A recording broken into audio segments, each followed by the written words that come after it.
Okay. All right. So we're super excited. This Zoom is going to be so fun. I'm so excited. Jami-Lara has agreed to join us, and she's going to tell us her story. She has a great story, and then we're going to do a Q&A. So anybody can ask anything. And if it stays this small, we'll just hit unmute, and y'all can hit unmute if you have a question. And we're just going to chat today. And so I'm super excited about that. I always love hearing different leaders' ideas and how they do things and all of that. And so I'm super excited about that. So go ahead and take it away. Well, thank you so much, Beth, for inviting me to be on. Is there a feedback? I'm so sorry to say that. There's a little, maybe it's mine. Now I don't hear it. Okay. Thank you for inviting me to be on. I am super excited to be here, and I always feel very honored and humbled a little bit when anybody ever asks me to come and speak. I'm like, ooh, little old me. Because in all honesty, I get up and put my pants on one leg at a time, just like anybody else. And, but I love what I do, right? I love what we have here, this gift that Plexus has brought me. And I was actually introduced to Plexus, in May of 2013, I was introduced to it. At the time, I had just moved back to Raleigh, North Carolina. I'm originally from North Carolina, but for about 10 years, I had lived in the Atlanta area of Georgia. And I just moved back here because my children were small, they were in preschool, and I needed a support system. So when I did, I came back and I decided I wanted to work part-time back in my family salon and spa.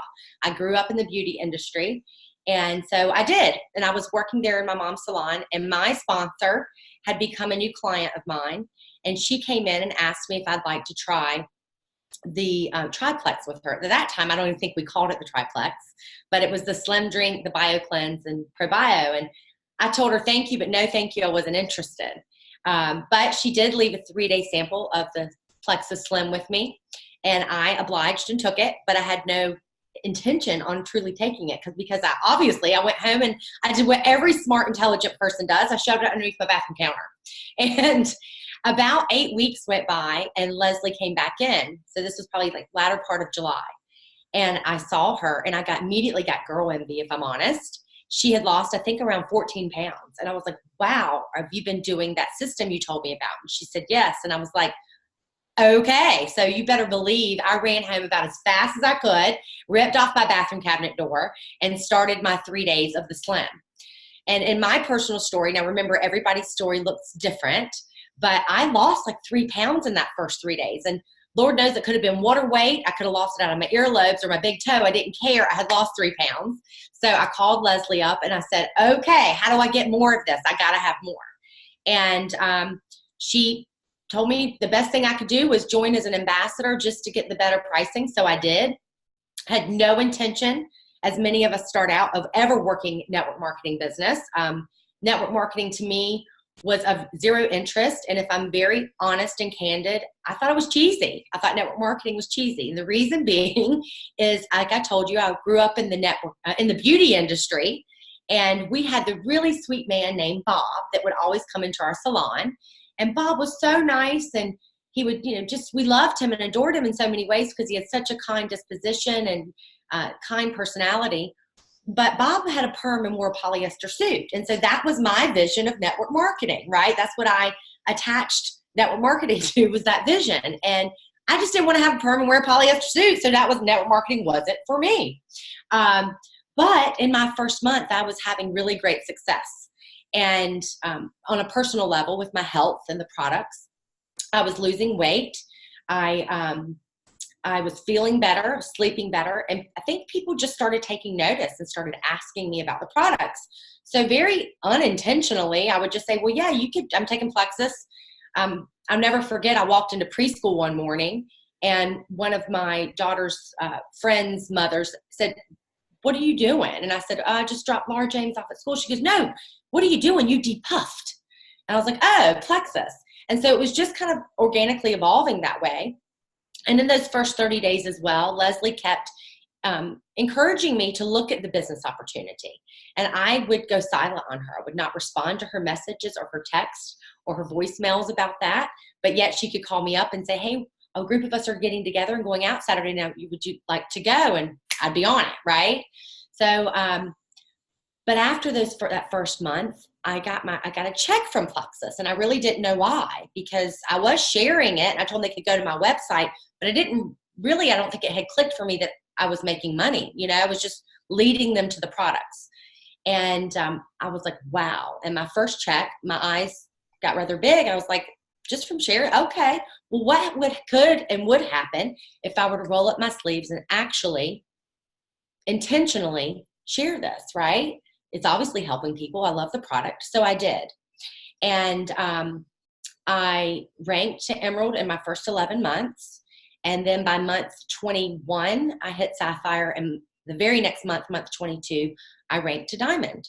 And it was a quick but nice and steady pace for me. But it was just a love I found. And I love sharing something that could help people with our products. But more so what I have found for me is I have loved sharing the opportunities that I see changes people's lives as well.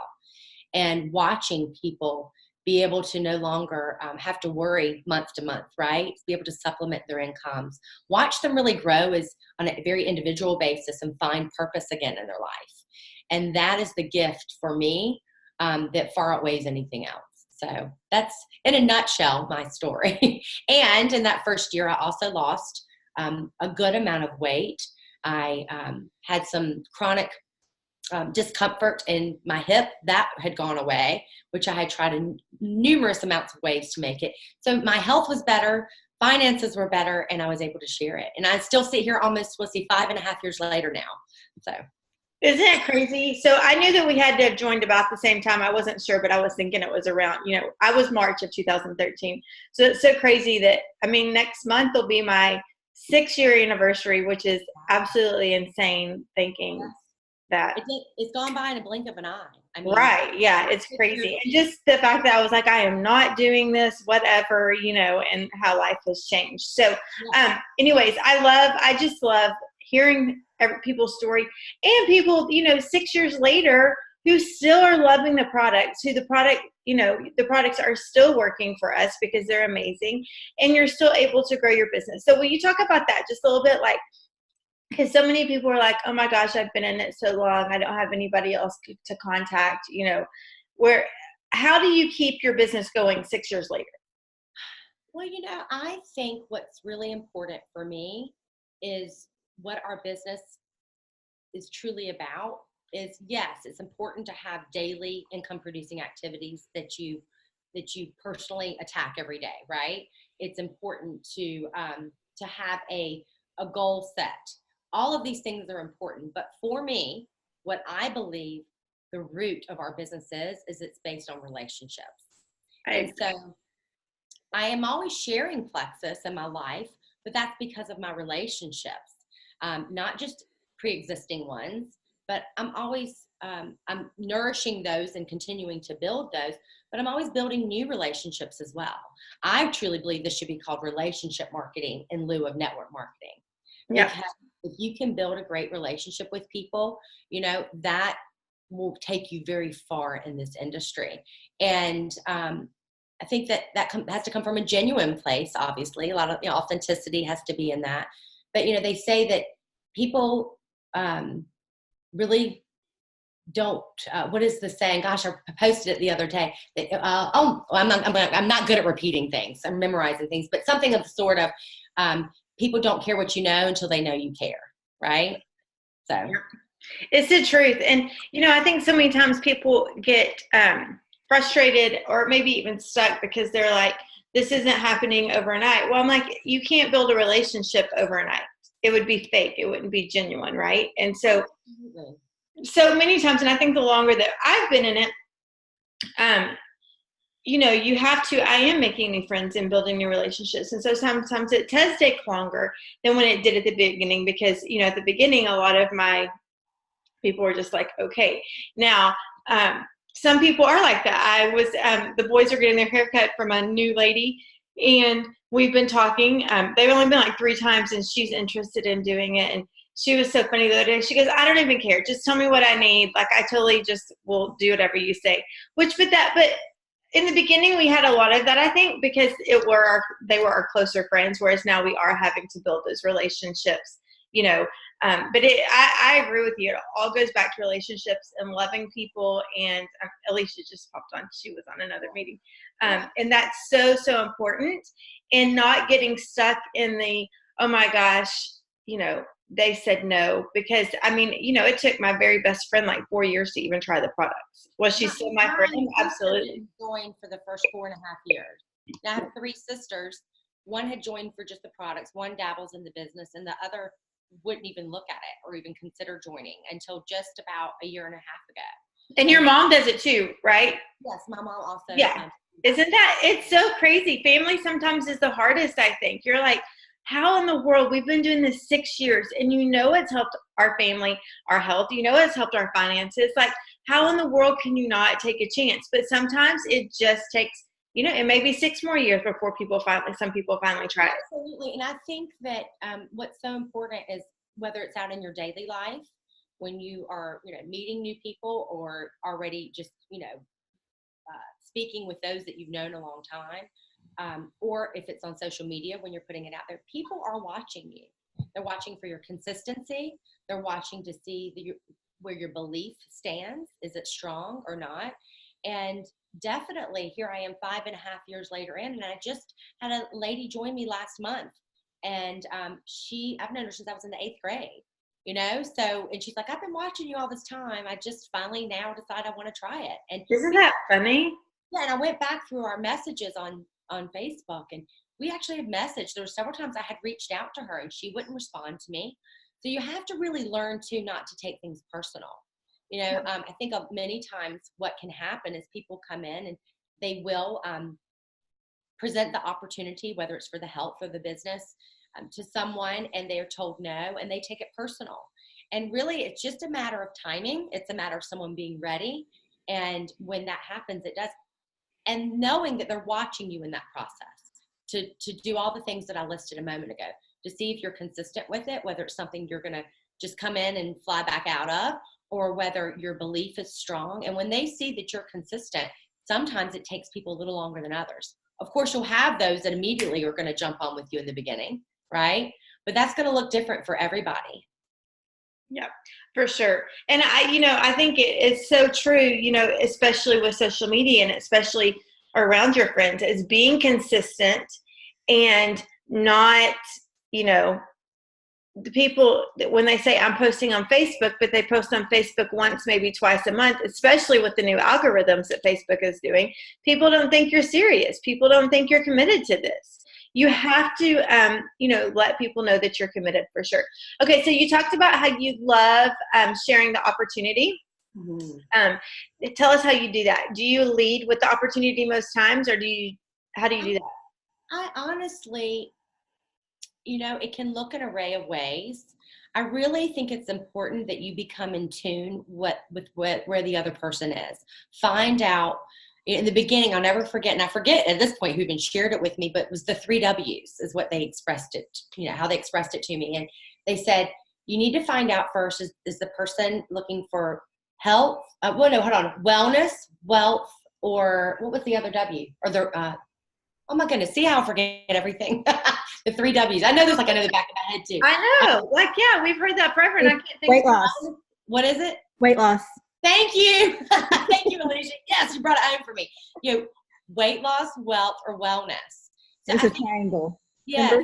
And so the funny thing is, when I was like, I can't even remember, instead of wealth, I wrote down weight. I don't like, we used to, do that all the time. Weight loss. So I think it's important that we really allow people, ask questions. And that's part of building the relationship, right? Instead of just coming in with your personal agenda or my own personal agenda, I go in and I really try and ask questions and find out what their needs are and how I can best meet them and help them. And when people know you want to help them, they're going to be a little more open to receiving what you offer anyway.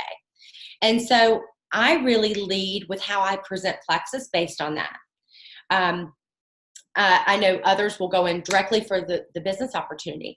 And that usually is sitting in there somewhere, because the majority of people out there, whether they want to run with this and become a diamond, or they simply would like to just be able to supplement their monthly income, there is a need that. Or if they just have the type of personality that wants to be able to share it in some capacity where they can just help people. right? And money happens to be a side effect from that. So I really try and lead it and present it, Beth, based on what their needs are. And I try and meet that need. And then we can parlay off of that into the other realms of what Plexus offers, right? Yeah. Yeah, for sure. I like that a lot. It's always funny to me how people, how different people do everything. I mean, some people lead with opportunity all the time. Yeah. I tend to lead with products more. So but you're right. We do just need to listen to what they're wanting and needing. Well, and in the beginning, I always led with the product. Mm-hmm. I always led with the product. I was very timid and shy, believe it or not, me, to lead with the business because I didn't want people to think that I was trying to make money off them. That was like a bit, but what I came to find rather early on was that they never thought that. That was all something that I had, drummed up in my own mind. And my own fears of what other people were thinking of me and their judgment was really prohibiting me from being able to move forward in my own business. I had to get out of my own head. So I think that's a huge thing that I really try and cover with my team, with people I personally sponsor. I work on fears a lot because that is what will stop us, not only in Plexus, but in life, right? Yeah. Is overcoming those fears. For sure. I think, there's a lot of head junk that happens sometimes that, especially when we first start and even sometimes 6 years later, I struggle, this was so out of my comfort zone and to do this business. And one thing I had to get out of was, what are people going to think of me? All of that. And every once in a while, I don't know why, I think when I start making a lot of new friends or adding a lot of new friends at one time, I'm like, okay, are they thinking, this or that? But we don't know what they're thinking. So we don't need to say that for them, for sure. Give them the opportunity, absolutely, to speak for themselves and be bold in what you do. I know we hear that many times, but I think it's very important, to the best of your ability, be as bold as you can. And because remember that fear ultimately means a fantasized experience appearing real, right? It's something that we're just drumming up in our head, or we might feel guilty. Oh, they might not have the money. That's what I have learned is just your own internalized anger is what guilt is. Believe it or not, I could go on and on about that. But, and then I think sometimes that leads into shame, which that's not valuing yourself as much as others, right? Because for whatever reason, we're shaming ourselves that we're feeling judged and, oh, I'm not good enough I don't know enough yet, grow as you learn. And then, which then leads into self-doubt, right? And so you go into this little cycle of what you do, and self-doubt is just creating a picture that really truly doesn't serve you, right? So it all is interlinked. So I feel like if you can get out of your own head, not allow those things to cripple you and stunt your growth, you can pull forward. And, so what I always ask people is to think about those things, write them out, own them, right? And then in that moment of pause of when you do that, I think a lot of growth can happen. And then it's almost like, have you ever heard of that? I forget which model it is, but there's a Mercedes that it pauses, it almost pulls back before it takes off. Mm-hmm. So take those moments to go through those, work through that moment, pull back a little bit, self-actualize, and then you can, progress forward. Yeah, because I think it consumes a lot of people's fear and doubt. And, I think it consumes a lot of people. And I think that's where we lose a lot of people. They can't get past that. But when you look back at how far, looking 6 years ago, how far I personally have come, it's really kind of cool to see. But, and what it comes down to is that people do need these products and people do need this business, just like we did. And even though we weren't convinced, I wasn't convinced at first. I remember when Celeste called me, I was like, I'm whatever, y'all are nuts. I'd seen them take the products for 8 months and I was like, whatever, I don't need this. And I said, okay, we will do it. And I was like, I'm turning this off next month. Like, this is crazy. So I didn't know that I needed it. I didn't know that I wanted it. I didn't know that, it could change my life. And I think so many times people get stuck at that too, is, oh, well, they're not, I've contacted them 10 times. For goodness sakes, I watched Celeste and Ariel and Rainey for 8 months take these products and thought they were crazy, and still when we decided we would order them, we were like, oh, but it's, whatever, it's not going to work. I bet the minute that you finally stood in it and owned it, mm-hmm. and and were proud of what you were doing, and you really owned that. I bet that's when you truly started excelling even more. When you let go fully, you were allowed to let go of your unlimited, whatever that was. It'll soar. Yeah. And but it's what it goes back to is people need this. People need it just like we needed it. They just don't know it. And so we have to get that head junk out of our head and just let it happen, because it's going to happen as long as we're consistent. Okay. So you were talking about a second ago, just like people that you personally sponsor. When you personally sponsor somebody, tell us what you do with that person. Like after they're like, okay, it's sign up. What do you do? Do you have a routine? I'm sure I do. I'm not a very routine kind of girl. I mean, I am, but I'm not. I'll try and personalize things based on who they are. Right. But yes, I have a routine. When they join, of course, I try to. I personally am a fan of getting on the phone, walking them through the process. I'm not up close and in person. That's what I do. I immediately engage them in our team culture, whether they're intentional about wanting to work this business or not. In the beginning. As I said earlier, I was not going to work this business, but I was added pages, and that allowed me. There is a weird echo. Yeah, I can hear a little bit. I don't know. It just started for me though. Is that better? There might be someone who came on you. Everybody's muted. That I can tell. Is it better now? Yeah. Yeah. I think no. Everybody else is saying no. That's so strange. Okay, let me unmute everybody and then I'll mute everybody back and see if that helps. I don't know. I'm so not into technology. Oh,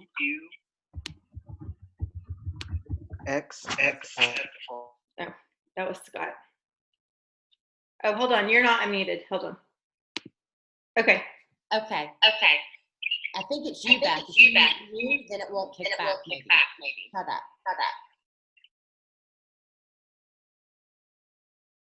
Okay. Am I still echoing? No. Okay, that's what it was. But now I forgot your question. Oh, what does it look like when I sign someone up, when I sponsor someone in? Well, basically, I go through the process with them. I think it's very important. I mean, worst case scenario, send someone directions, but I think it's very important that we have that good few minutes with them to really help walk them through that process, to see what it looks like, to allow them to engage in it.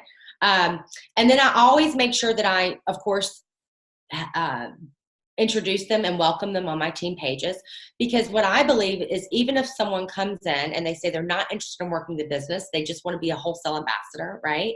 Is that if we engage them in our culture, it's going to allow their walls to be brought down and to really see what we're about. So I always make sure and add them to our pages, but then I check in on them weekly. First off, I believe we're always lending people our belief with our product before they can gain their own. But I make sure, where are they with the products? I know in the beginning, a lot of times I would just give them the product and I run and hide and pray to God they never turned off, right? But I found rather quickly that wasn't the smartest thing to do, because you can't overcome their challenges or shift things as you need to unless you're in direct communication with them.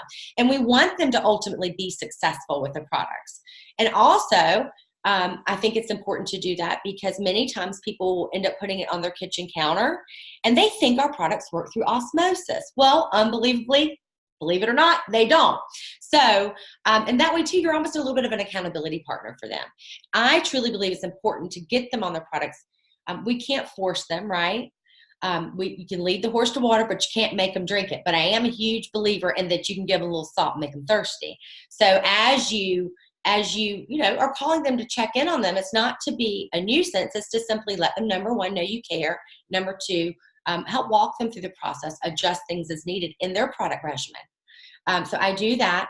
And then I always try and get them to an event, whether it's something local, if it's small, if it's something larger that I'm doing here, if we're just getting together with a few girls here for dinner or lunch or coffee, and let them experience what the other people are like within our team, one-on-one, live, up close and personal.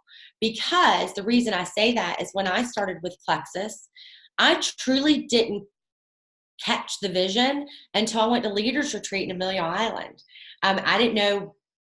If I'm honest, and this is embarrassing to admit, but I'm going to own it and be transparent. When I went to Amelia Island for that first Leaders Retreat, I was like, woo, girls trip. I didn't go to one meeting. I didn't learn it. I didn't go. Bob, what was his name? The guy who wrote GoPro. Oh, Eric Worre was speaking. Didn't even go to listen to him speak. I was like ordering room service, watching. And this is embarrassing. This is so true though. Now I miss nothing. But I was like, girls trip. I didn't know what network marketing was, y'all. I didn't know the wealth of knowledge I was missing out on that was being offered up to me. But what I am thankful for is that we had the events in the evening, and I got to experience. I'll never forget Celeste and Jen had a little party in their room for all their jewels at that time, or the people that had won, which I don't think I think I went gold on that trip. And I got to see other people, and I was like, I could identify with them. I was like, well, wow, if she's doing this, I can. And if she's doing this, I can. And I also recognize the value of getting my new people that have joined my team around other members of my team is that although I may be their sponsor, and there was something in me, they came and they believed in me enough to give it a try. Other personalities they may identify with as well. And that can really bring them into our culture and allow them to stay, right? Because remember, people join for different reasons. They join sometimes for the pay check, sometimes they join for just the products, but they also, a lot of times people join for the community, the sisterhood that we offer. So there's always a different reason, and there may be another personality. So I make sure I try to get them to an event so they can hear more about our products and learn. They can experience our culture. And then I really just I always ask them, and I tell them, look, if you will trust me, obviously you trust me enough to try the products, but if this business is something you want, remember, you're not going to learn everything before you go. It's best if you learn as you grow. And if you'll hold my hand and trust me, I will do my best to lead you. So I just try and stay in, and I gauge that on where they are. If they say, I just want to make a XYZ paycheck, I work with them on that level. If they want to work it more as a hobby, but if they want to go all the way, I'll hold their hand and we'll talk every single day. I really try and continue to build the relationship. It goes back to that. I work with them on getting their first post out on social media. People are very fearful of that in the beginning, many times. And so we work on that together. And I want them to make it their own, so it screams their personality, not just throw something up that's Plexus, right? Because let's face it, people don't join Plexus because of Plexus. They're joining Plexus because of us and what they've seen that the products do for us. That's really not the gist of it in the beginning. So I want their personality to shine through. So I work on them with their social media and how they can truly, quote unquote, brand themselves, project themselves in a very authentic way. And we just kind of keep going down the line from there. And I really believe that it's important to get people to all the events that you can, like I said. That's what I genuinely believe in. But as far as like IPAs, and I'm not a big IPA girl where I just give them, I don't want just small work. I do believe in the send, share, and invite. I think it's a great tool that we have. But to me, it's building the relationship. And I really strongly work on that and then give them the tools that we have. And I think this new send, share, invite that we just launched at Super Saturday, I'm on a thread with about 20 women right now, and they're sending out messages with the send, share, invite like they never have before. And they are back there yelling woohoos and doing backflips almost, because people who have told them no forever are finally saying yes. People that have given them crickets before are finally saying yes. And, it works. So that's now what I've shifted more into is the send, share, and invite process.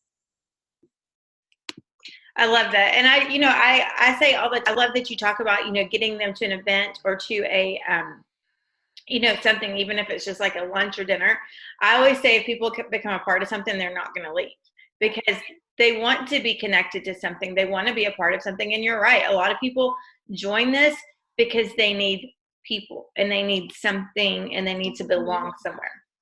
And, knock on wood, and we'll do that really quickly. But I was just speaking with my coach at Plexus yesterday, and I said, I feel very blessed and fortunate, because the reason I feel like I've had such a level of loyalty on my team, and I haven't had a lot of, like I said, knock on wood, no one is exempt from anything. But the reason I feel like I've had such great loyalty on our team is because we built a team culture where people do feel a part of something, and they like what we have to offer, and we're in this together. We rise and we fall together. So I think it's very important. And they really, the bigger events though too, I think are just as important, work into that, because they can truly experience the culture of Plexus. And so I don't know if everyone on here is going to convention, but I highly recommend it, because going to convention, you can see our CEO and our president, all of our different higher ups in the company. And I believe that for me, when you see that and you hear Alex speak or Charles speak or different executives, you really hear the heartbeat of what Plexus is about. And that is what, if for lack of a better word, sold me. I was like, these are the kind of people I want to align myself with and I want to do business with. And I believe that my team sees that too as they come to convention and our different events that we offer, right? So. Yeah. Okay. And I also was laughing about Amelia Island because I earned that trip and I didn't even go because I was working and Scott was traveling and I didn't even know to make it like a priority. I was like, oh, whatever, because I didn't know, what to expect. We were all so new. And so I totally missed out, kicked myself. So I was ordering room service. Never miss stuff like that, for sure. It's the real deal. So, and everybody still talks about how amazing that trip was. Yeah. Anyway, so okay, so why don't we open it up for a few minutes? Is that okay? And see if anybody else has any questions. Will that work? And I figured out what it was. Scott's on his computer on the Zoom. That was the echo. I thought we were far enough apart, but I guess today we're not. I don't know. So if anybody wants to ask a question or has any thoughts, why don't you unmute and ask? Okay, so I have a question. Most of my team does not live where I live.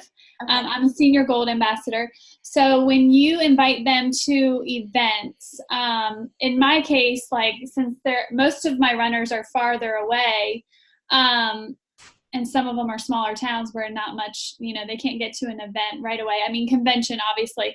But what would you recommend as far as, would you just have them get on these new corporate Monday night calls? What would you recommend for that? Okay, how far away are you from them? How far are we talking? So would you have to be there in a matter of 2 or 3 hours? One person. Okay, and do you have a sizable team there, or No, she's the only one. And is she your level 1? Yeah.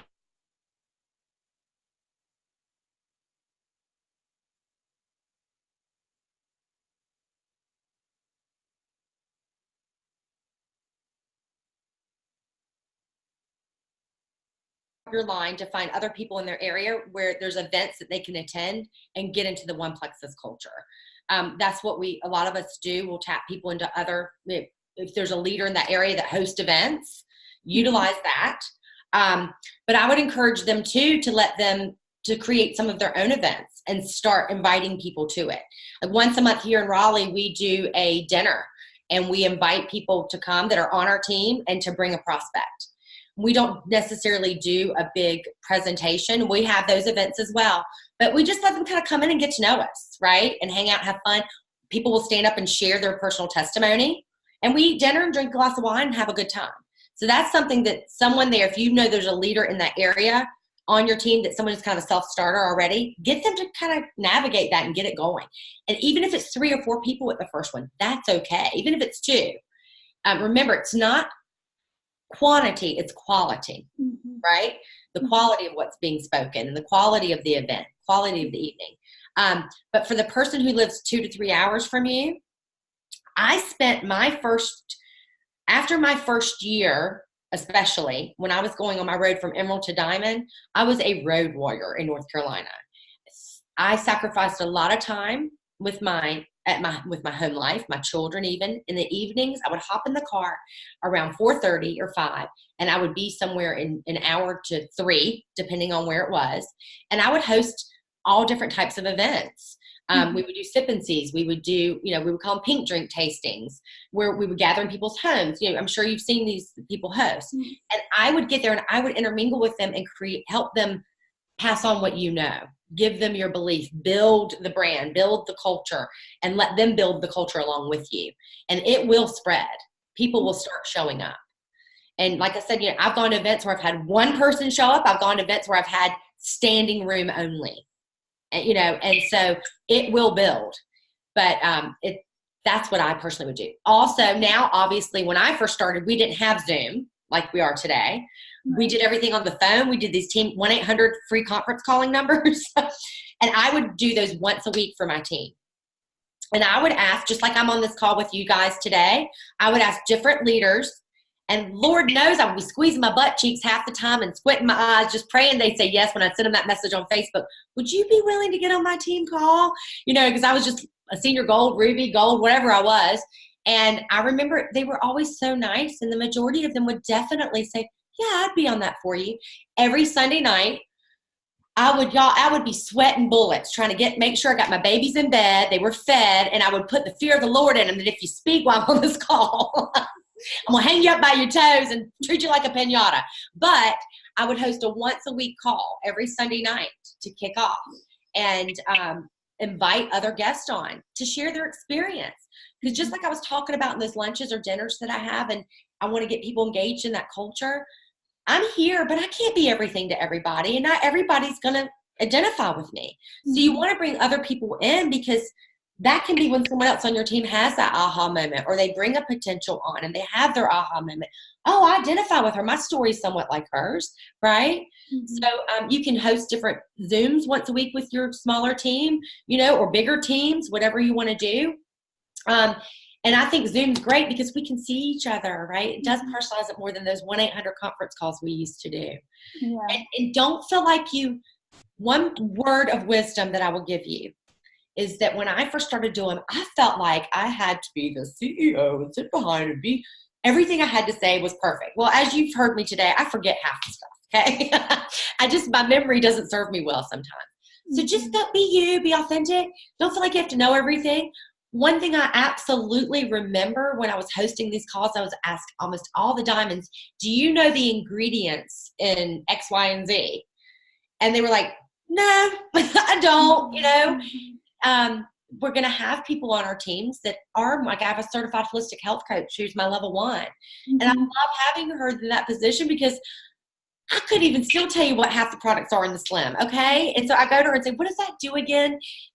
That's not my forte. I'm a blue personality. I'm like, let's just go have fun, right? I got a little red in me too, but I'm more blue. So remember, there's strength in numbers and there's strength in having different personalities. And if you pull together, you can offer a lot more. So bring other people in and have those Zoom calls with those people that are 8 hours away. And help develop leaders in that process too. Bring some of your own team members in. If they've done something really, you know, if they've signed up 3 people that month or 3 people like yesterday, get them on and let them share their experience of this business and how they're doing it, you know? Thank you. You're welcome. That helped a little bit, I hope. Yes. But it's like you said, like when my belief was my first leaders retreat, it was my first Plexus event. And I was like, oh my gosh, this is real. And I still have people on my team who are consistently posting, but they've never been to an event. Like they just don't take that next step. So it's like, how, you know, like you said, Alec and Charles, like I feel so much peace working, like knowing they're at the top of our company. Right. And it's just like some of them just haven't seen it. So start creating a little experience for them here. And just like we tell people when you're providing the opportunity, when you're presenting the opportunity of Plexus to them, you know, the first 7 to 10 times, you know, they may say nothing. It's around 10 to 12 when or maybe it's 8 to 12. I don't know the exact statistics, but where okay, that's when people start really thinking about it. So start having creating your own Plexus culture in your community. Then the more you start talking about the different events, you present them to them, let them share with them the wealth of knowledge it's helped you and how it helped build your belief. Lend that to them and build that within them, so then they will go. It can take time. My first Plexus event I went to after Leaders Retreat was just Leslie and I that went to that one. I think I only had 3 or 4 people there with me, right? And as your team grows, that will grow. And because everyone will start sharing the level of importance that it provides and how it really links you into Plexus even more so. It plugs you in. So just keep going. Okay, does anybody else have any questions? I agree with that 100%. Totally. everything she said. I love getting out and being with the people, whoever that, may be, wherever that may be. And I did that a lot at the beginning, and I've kind of started going back to that because it's, again, about building. Culture is so huge, but people want to be a part of something, and people want to be a part of something fun. Every time I do something over here now, we have, sometimes it's just ambassadors, sometimes it's a couple of potentials, however that looks like. But we have people that have nothing, like I have ambassadors who aren't my level one, but really don't have active level ones, who never are, don't get to come to much, but they're always there because, it's fun. People want to have fun and be a part of something for sure. And what I found too, even when I've hosted events and no potentials have shown up, because it does happen, right? For sure. That is a great time to be dressed down and lean into the challenge of really lifting your team up and providing, all talking and setting goals together. Yeah. And brainstorming and having that camaraderie and collaborating. I mean, so much goodness can come from that too. And what I always try and tell people too is, in this, I think sometimes people like they have to be all in to do it. And that's great. That's ultimately, if we're honest, as a business, owner, right? That's what we are. You want people to be all in, but it doesn't have to be an either or an or. It can be an and also, right? It could be I'm this and I do plexus. And I always let people know that's okay. If you want to continue to pursue your goals and your dreams outside of plexus and you want this to be your side again, I let people know that. I think it's really important that we let them know that we welcome everyone and we'll meet you where you are. Because that's all you can do. You can only meet people where they are, right? So. And the other thing I say is make it fun. I mean, we used to have PowerPoints and presentations, and I'm like, that's out the window now. Like, I'm like, exactly what she's saying. Meet them where they are. Do life with them. Have some snacks. Have, lemonade or wine or whatever you want, and talk life with them and just merge plexus your stories into that. Like, there's nothing formal about anything I do anymore. It is all about those relationships for sure. Yeah. Absolutely. And I think too, what's important is that we learn people's stories. And they're like, well, how am I going to do that? I'm like, well, if you want to know someone's story, you have to ask them, right? Yeah.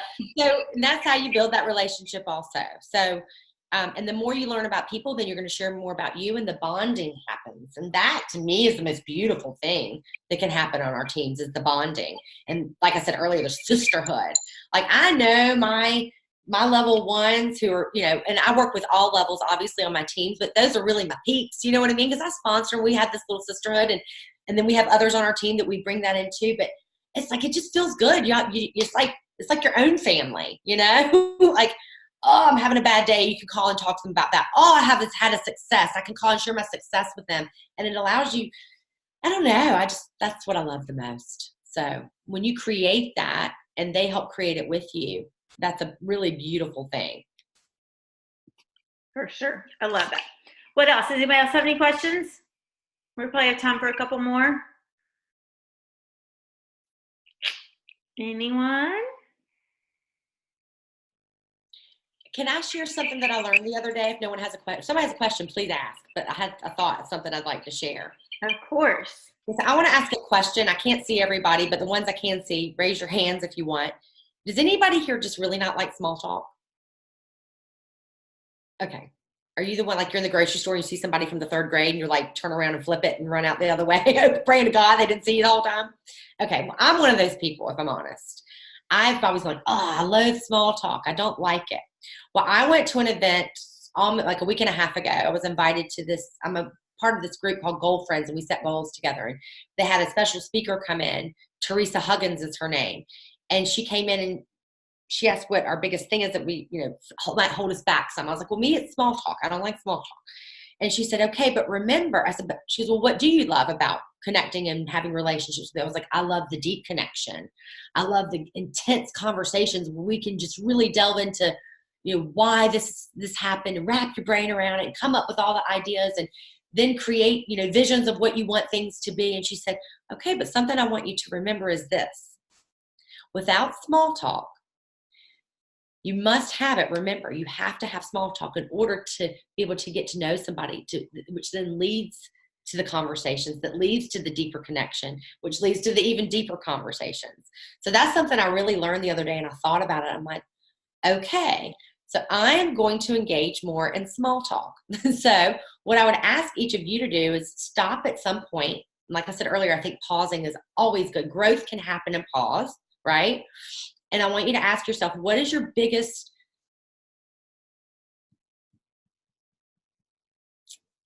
self-belief that's probably inaccurate, that's holding you back, right? Because I actually like talking, and I actually like getting to know people. And the small talk will allow that. And she also went on to share about that. I just remembered this, that if the universe or God, whatever it is you believe in, I personally believe in God, but I always use both because I like to respect everybody's beliefs, says that if someone comes within 3 feet of you, they have intentionally and divinely been placed there for a reason. And it's either for them to teach you something or for you to teach them something in life. And it can be small, it could be for a little season, or it might end up being for a lifetime. You never know. So really pay attention to that 3-foot rule and who comes into that vicinity, because you're probably intentionally, they were divinely put there for you to have a conversation of some sort. So start paying closer attention to it. And so I have, and I've been having some really great conversations lately since that happened. The other day I was in Panera Bread, and a lady actually was in my 3-foot realm. She overheard us speaking, and she came over to me and she said, "Are you with network marketing?" And I immediately wanted to go, "No, why? Do I scream that?" That was me 5.5 years ago that immediately rose up, right? But then I stopped and I thought for a moment, and I said, "Actually, yes, I am." Because I'm proud that I'm a network marketer. I own that now. It has changed my life in so many ways, with my health, my financial freedom, my time freedom, what I'm able to do with my children, the way I'm able to give back to other people. And what do you know? She just joined my team. Isn't that crazy? So the 3-foot rule is what I go by now. So whatever your fear is, though, I'll go back to that. I like to hop around, as you can tell. Write down your biggest fear. Start journaling about it and lean into that challenge. And I want you to, going forward with that, instead of, if it's something like, "Oh, I can't," like I said, "I don't like small talk," or "I can't small talk," I say, "I will small talk," right? And now I do. So just say that with whatever your fear is and move forward, work through it. Because this is something that she said to me. I wrote it down here, and it said, "We are not a story, a problem, a diagnosis, or your family problem." And your fear doesn't have to be my fear, right? But others, hold on one second, you can feel their fear, and others in your life may want to live differently, right? So we have to allow them. So when you share that with people, I don't know if that made any sense how I just read that, because those are my little jumbled notes, but we are not our story or our problem or a diagnosis or a family problem. That's what fears come from, right? Is everything that we've got that little tape recording going on in our head. So does your fear have to be my fear? No, it doesn't. But you can feel the fears in others. They sense it from you, but work through them.